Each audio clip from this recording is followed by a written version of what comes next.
to Rise Up and Heal. I'm Annie, your host. In this episode of Rise Up and Heal today, I sit down with Fran Harper, founder of The Identity Architect, master trainer in NLP coaching, timeline therapy, and hypnosis. She is a speaker and she is also the podcast host of What I Wish I Knew at 30. Fran joins me all the way from Melbourne, Australia. Fran, welcome to Rise Up and Heal. Thank you so much for being here with us today. Can you please share your story and talk to us all about Identity Architect? Yeah, perfect. Thank you, Annie, and thanks for that introduction. I am here in Melbourne, freezing cold Melbourne. Yeah, it's my journey's been a really interesting one. Uh, Started off in a family business, and the whole family, so mum and dad, um, in a seafood company, which we then company was sold, and we ended up my elder sister and I started another business called Paramount, and that's still going today. It's based in Devon in the UK. And I'm still involved on everything outside of the UK. So I look after, from a sales and marketing perspective, I look after the all our sales outside of the UK. So Australia, New Zealand, up until COVID, we were getting very active in Southeast Asia, and then and also in the GCC, so across the Emirates. So I've had a wonderful life traveling the world, eating because it's a food company. So yeah, it's been incredible. It's taught me a lot. I grew up in the UK, and I think probably one of my first major identity changes, not so much through the business, but from a personal perspective, was actually moving to Australia after a fairly unsuspected divorce. So when I came across to yeah, when I came across to Australia, it was look. I mean, I look back on it now. I was running away. So it was a big, it was a big, it was a big change. I think I thought Australia was going to be exactly the same as the UK, just warmer. And that was obviously, yeah, something that was completely wrong. I, I arrived in Melbourne in at the end of June Yeah. to like freezing cold weather. It was like, oh, okay, this wasn't what I signed up for. But I mean, that was 27 years ago, and back then, I mean, the internet wasn't, you didn't have the degree of information that you have now. So it's been an interesting time. Yeah. Mm, And it's such a big thing. Like, what a big decision. Like, I mean, you said it yourself. You identified that it was just you running away. But mm, clearly, at that point in time, that was what you felt was right for you. But mm, what a huge, brave decision just to literally pack up your bags and move to the other side of the world. And like you mm. said, we did not have the technology 27 No, years ago that we have now to try and, I guess, you're reestablishing yourself and trying mm, to find out who you are. mm. Like, It that's was, huge. yeah, no, definitely. And I think one of the things that's come out and that I've really built into the process of identity architecture is that I didn't give that divorce enough space. I met up with an old boyfriend who was a good friend of mine when we were kids, and it was a distraction. It was something that, I was only I was actually, I'll tell you, I mean, my first husband and I, we had a business together, and we had 200 staff. Oh, So I was the last to know that there was something going on with someone in the factory. And when I did find out, it it wasn't, I mean, obviously I was shocked. It was, yeah, it was a real, I was the managing director of the company. He was the ops director. Um, our chairman kind of patted me on the back and said, "Don't worry, he'll be back." And it was a real, like, okay. I carried on going into work oh, because I think my identity at that point was that yeah, it was my responsibility. It was my, but I mean, I had sort of 10 days of driving down the M1. We had two children, and it was a very, I was just on autopilot. It was awful. And I just came to the point where it's like, I can't do this anymore. And I had a, sort of 6 months of that being very, I think shock is the only, just completely numb because not only did it take out my working life, it took out my home life. 100%. And, the company very much expected me to just get on with it, which, I did initially, and then it was just taking such a huge toll on me. Um, and I don't actually share this very often, but there was a time when I was driving down the M1 to work, and I thought, if I just take my hands off the wheel now, that's it, I'm done. And I got so angry with myself for even having that thought that I literally pulled over on the M1, turned around at the service station, and drove back home. Um, and called work and said this isn't, I'm not doing this. Yeah, Like, yeah, my husband was still working there. Um and and I just said, look, I went to the doctors and I got signed off with stress. Um but it was a really, really difficult time because there wasn't any support. It was just, you are supposed to do it. And probably most of me felt I should just carry on working. Which, looking back on that, was actually insane. yeah. Well, Um, so, but then, so with everything like that you've been through, mm, because like you said, it's identity and you're stepping into a new identity. So is this what made you get into what you are now doing? Because you're helping people through identity, because mm, we do evolve and we do change identities in so many different things. And sometimes mm, I think, especially when we've come through adverse stuff, we mm, feel so lost and it's yeah. like trying to find yourself again. So with the work that you do and even with your own experience, how did you get through this process and identify with yourself that it was changing identities or that you also needed to change your identity? Yeah, I mean, I think, sort of I started training in NLP. And okay. So from after training in NLP and becoming a master trainer, awareness, once that awareness starts, I think it's very difficult to stop it. And when you start to look at everything, that's happened in your past, everything, I think for me, there's been a lot of changes, two divorces, a move to the other side of the world. Mhm. Um, 5 years ago, I got diagnosed with bowel cancer, Oh, no. and that was probably, yeah, that was probably the first time that I really had to stop because I think up until then I was always able to carry on, get distracted, do something else.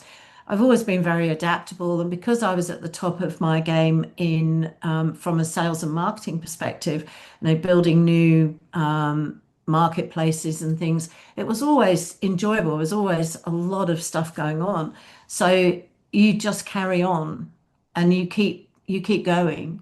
Yeah. Cancer stopped me in my tracks. Oh, 100%. And that was really, I believe now looking, it was the start of really looking at that identity, decisions I'd made, or decisions I hadn't made.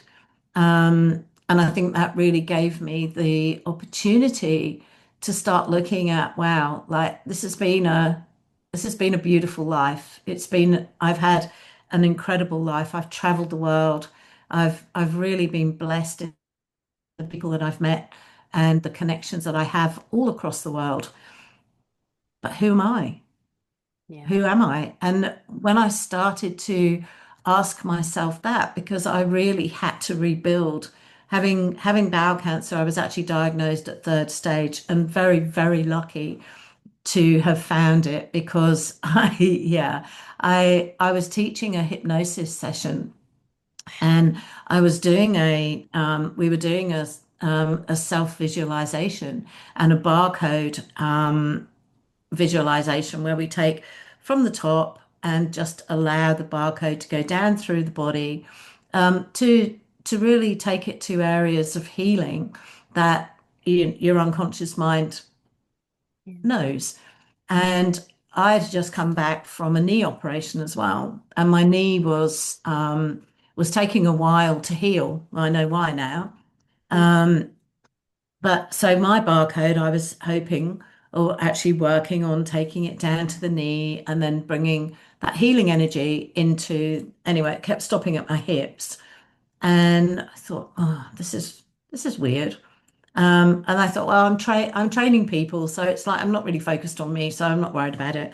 And a couple of days later, I woke up and I thought, I'm actually going to just go do this visualization, and stopped at my hips again. And I thought, well, I've done my I've done my smear, I've done my pap smears, I've done all my like female stuff, and I thought, I haven't done a bowel test for a while and I'd moved house as well. So I called the bowel line Yeah. and they gave me, and they said, oh, we don't have any record of you actually having done a bowel test. And I said, well, I've done two at least. And they said, well, we recommend that you call us to make sure that they've arrived and, that you've got, okay, right, well, great. I said, well, can you send me one out? So they did. I took it, and 5 days later, the whole process started because it came back positive. So I had to go and have further tests, colonoscopy, all of that. Um, and yeah, and then it was like from being probably the fittest I've ever been in my life to the 2nd of December going in for 11 and a half hour operation. I now have a colostomy, Yeah. and it was. So that was all, that kind of just that kind of happened. It was so fast. Um, Although I did ask for a second opinion and I did go through sort of minor operations before they did the whole operation because it wasn't sort of really wasn't the answer I wanted. Was you've got to have, you've got to have a sort of what they call an APR, Yeah. and you're going to have a bag, and that's the they called it the belt and braces, but that's what you need. And then after that, there'll be 12 to 14 rounds of chemo, which were horrific. Oh, Yeah, so, but after that, once I got over the surgery, the chemo was awful. I had probably 18 months of being completely foggy and, I was still working, I was still doing, but I mean, I wasn't functioning. But then I had this whole kind of collapse because it was like, well, who am I now? I'm essentially disabled. And although I'm carrying on doing everything, I actually left my second husband 4 weeks before the diagnosis. So wow. I went through it I won't say on my own. I didn't go through it on my own. My children were amazing, but it was during COVID.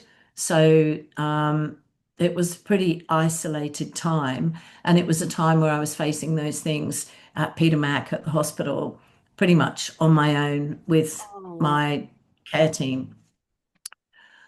But I think for me, it was a really defining time because I had to think about how I wanted to play it, how I wanted to be after this, because, a lot of people that go through what I go through or what I've been through can very much become a victim.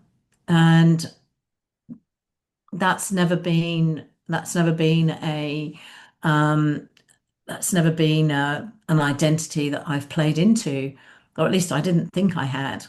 But I think during COVID um, and also during that chemotherapy time, I'd never had a situation where I'd been that vulnerable, where I needed some people to look after me, people to take me to the bathroom.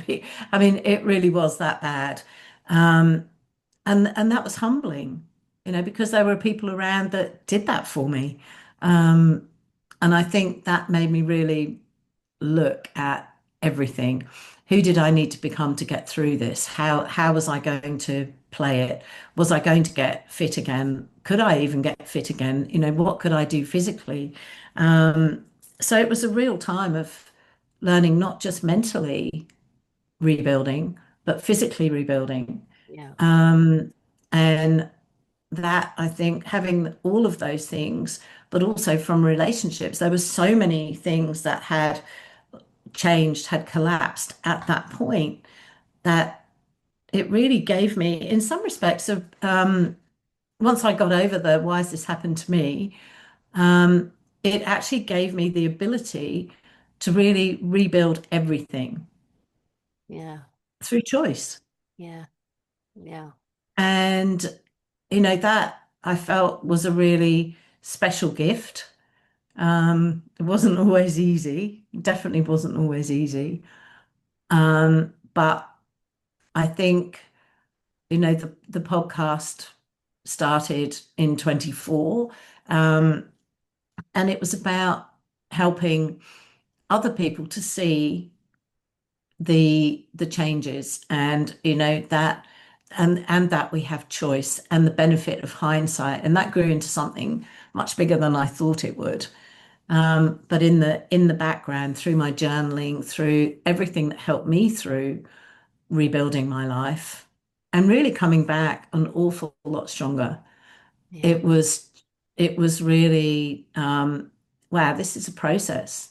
Yeah. And this process has been incredibly intentional for me because I knew I could have stayed, I could have taken that identity of being disabled and I could have, the surgery I've had is pretty confronting. Um, it could have stopped me going out, a life with a bag with a hidden disability is, those first couple of years, especially having chemotherapy over that 14-15 month period. No, my tummy was always like, going out, you weren't sure whether your bag would explode or getting used to all of that. Going out in public was a really confrontational.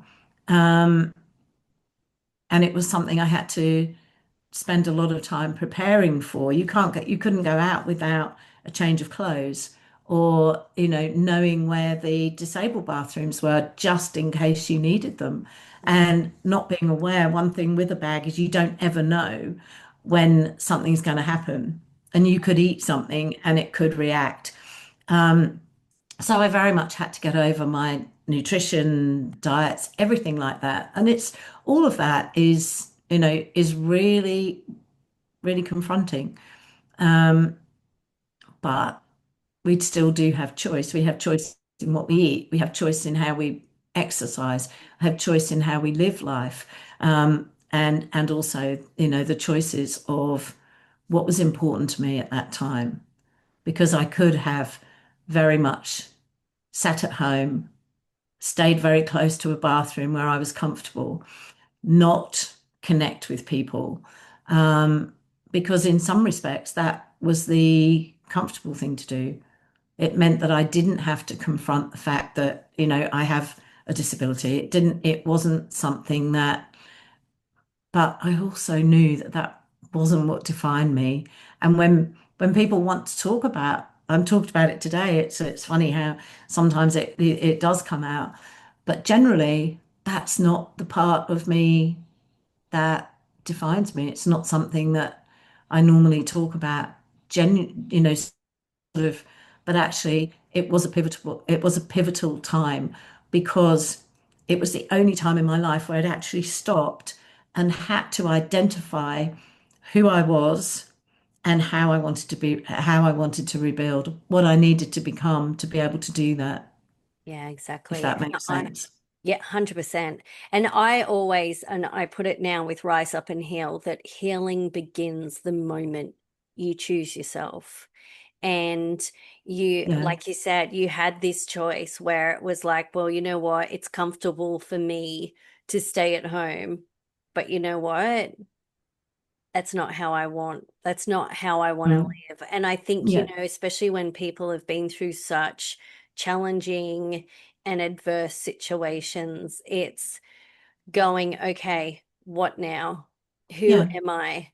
Like, I do have a choice here, and I can stay like this, Mm. or I can start to peel back the layers and I can start to choose me and go, you know what? Where do I want to see myself?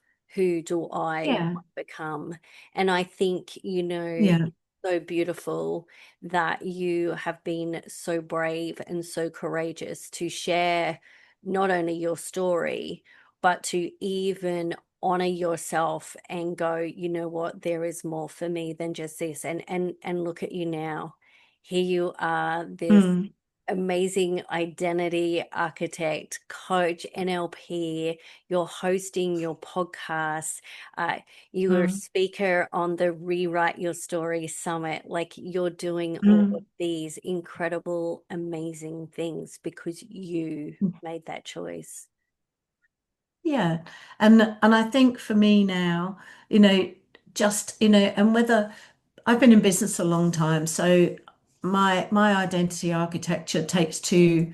I work with people one-on-one who have businesses that have either got to a point where they need to become someone else to actually grow them, or people who are starting up who've never been in business before. So, quite often one of the main things that they struggle with is actually asking for a sale because it's uncomfortable. It's those things of getting. I've coached a lot of coaches over the time who are wonderful from a coaching perspective, but they don't bring in clients because they maybe don't believe in themselves. They have this, and I hate the labels of imposter syndrome, but it is about that, Yeah. and it's about really, they're not ready to take on the role of business owner. And that's an identity change because when you're selling yourself, it's often a very difficult process for people they become very self-conscious about it. And it's easier then to blame whoever trained them or, I didn't get my money back or whatever it is, but actually it's about that choice. It's about taking responsibility and it's making that choice that you're stepping into the identity of being the person who can coach other people and can help other people. And it's not necessarily just the identity of being a coach, but it's taking on that, I am worthy of people paying me to do a job. That what is that underlying? What does that, what do people avoid when they can't do that? Well, they won't do that. Yeah. So it's about pulling all of those layers from a business perspective, but also from a personal perspective, because it becomes very personal when you step out of a job where you're paid to having to actually develop that income for yourself. Absolutely. It's scary as, and I know that for for Mm. myself because Yeah, yeah, yeah, doing yeah, what I do is something that I honestly, if somebody had have asked me 10 years ago, Annie, would you be just think in 10 years' time you'll be doing this, having yeah, running your own podcast and having conversations with a lady called Fran Harper in Melbourne, and that you'll be coaching and you'll be doing Louise Hay stuff and you'll be talking about your yeah, journey and your story and your experience. And 10 years ago, I'd be like, what drugs are you on? Like, no, yeah, that's just not going to happen. And even now, I exactly. know for myself Yeah, that it really is the of really having to dig deep and go, hey, come on.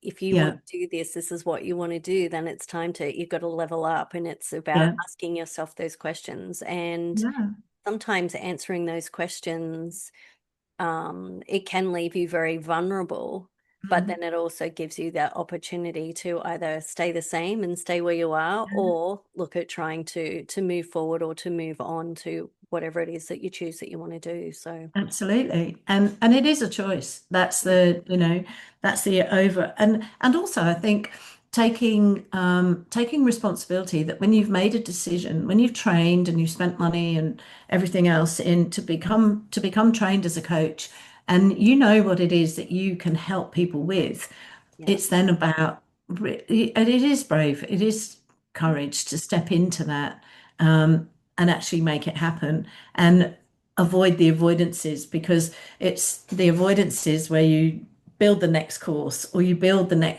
next thing. But actually the main thing that you have to do in the coaching world is to be comfortable with the money making activities and be able to get into that space, because that's how you get out of everyday work, how you actually step into what it is you're capable of. Yeah, exactly. And it's a huge step. It really is a huge step. And there's a lot of, I guess, barriers and that can come up, especially, I know that for myself, but also for everybody else who's listening and wanting to step into just even changes in their life and changing in for business. So if Mm. people would like to work with you, how can they contact you? Where can they find you? Sure. So my website is franharpercoaching.com.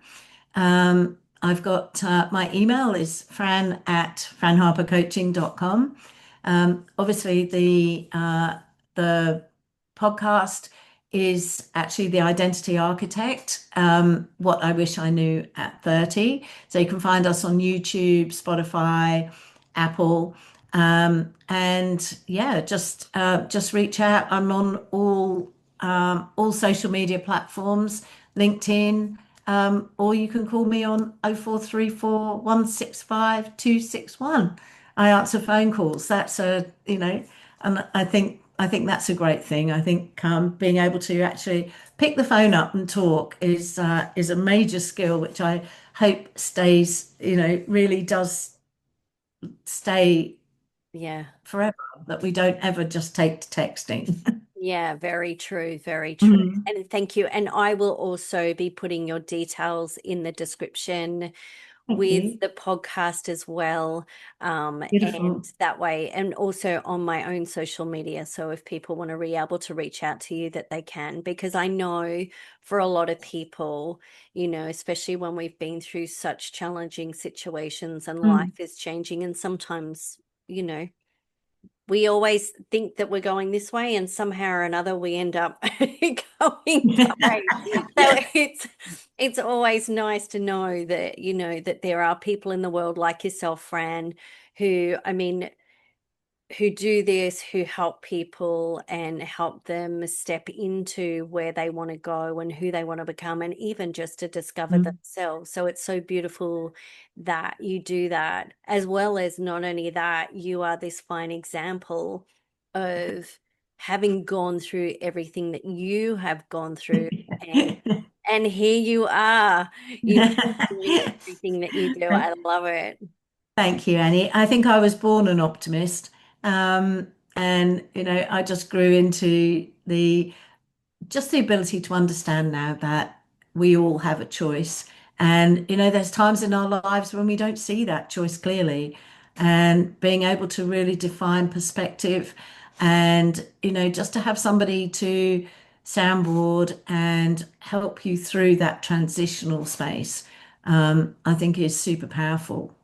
Absolutely, it really is. And I think it's also great for us, as coaches and as teachers and facilitators, that we are absolutely, helping people discover and find themselves. It's one of the most Mm. beautiful, fulfilling works that we do. I love that. I just love it. It certainly is.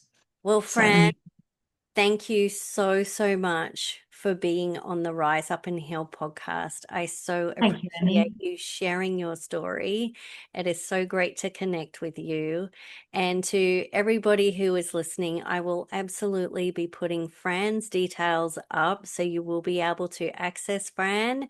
And once again, thank you, everybody, for listening and for being a part of the Rise Up and Heal podcast community. Thank you. Thank you. Thank you, Annie. Thank you very much indeed. Enjoy the rest of your day. You too. Thank you.